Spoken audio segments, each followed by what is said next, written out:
البتنجان مع الخلطة اللي احنا عملناها تحت الكفتة شربت من طعم الكفتة، طعمها رهيب. جربوا الطريقة دي حلوة قوي. بتنجان، فلفل، طماطم، حبتين طماطم، فلفل حار، ورقة زبدة على ورقة فويل، حط راس توم كاملة عليها رشة ملح صغيرة، رشة فلفل اسود، قفلتها كده، حطها هنا، رشة ملح، رشة فلفل اسود، شوية زيت. هدخل الخضار ده الفرن نص ساعة.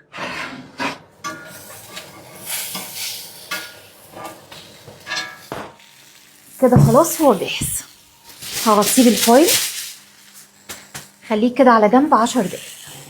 كيلو لحمة مفرومة، بصلتين مبشورين ناعم، مبشورين بالمبشرة العادية اليدوية مش في الكبة، وبالسوائل اللي فيهم.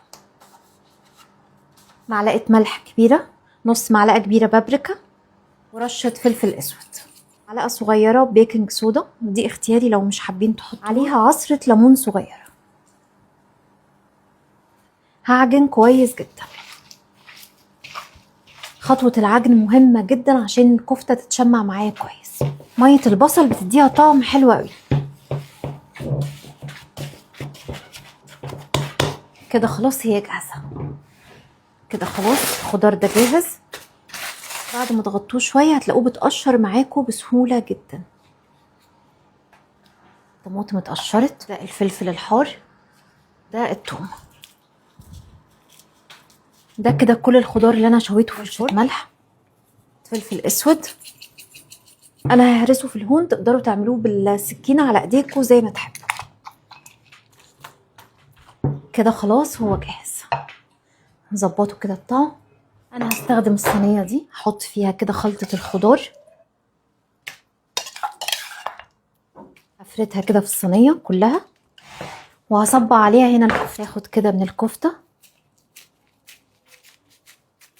شوفوا ماسكه نفسها ازاي. مهم ان احنا نعجنها كويس جدا. هرصها هنا كده، اكمل الكميه كلها بنفس الطريقه. كده هي جاهزه، هدخلها الفرن. هي جاهزه.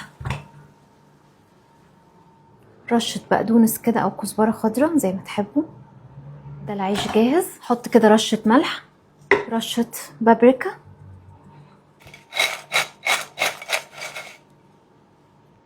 البتنجان مع الخلطة اللي احنا عملناها تحت الكفتة شربت من طعم الكفتة، طعمها رهيب.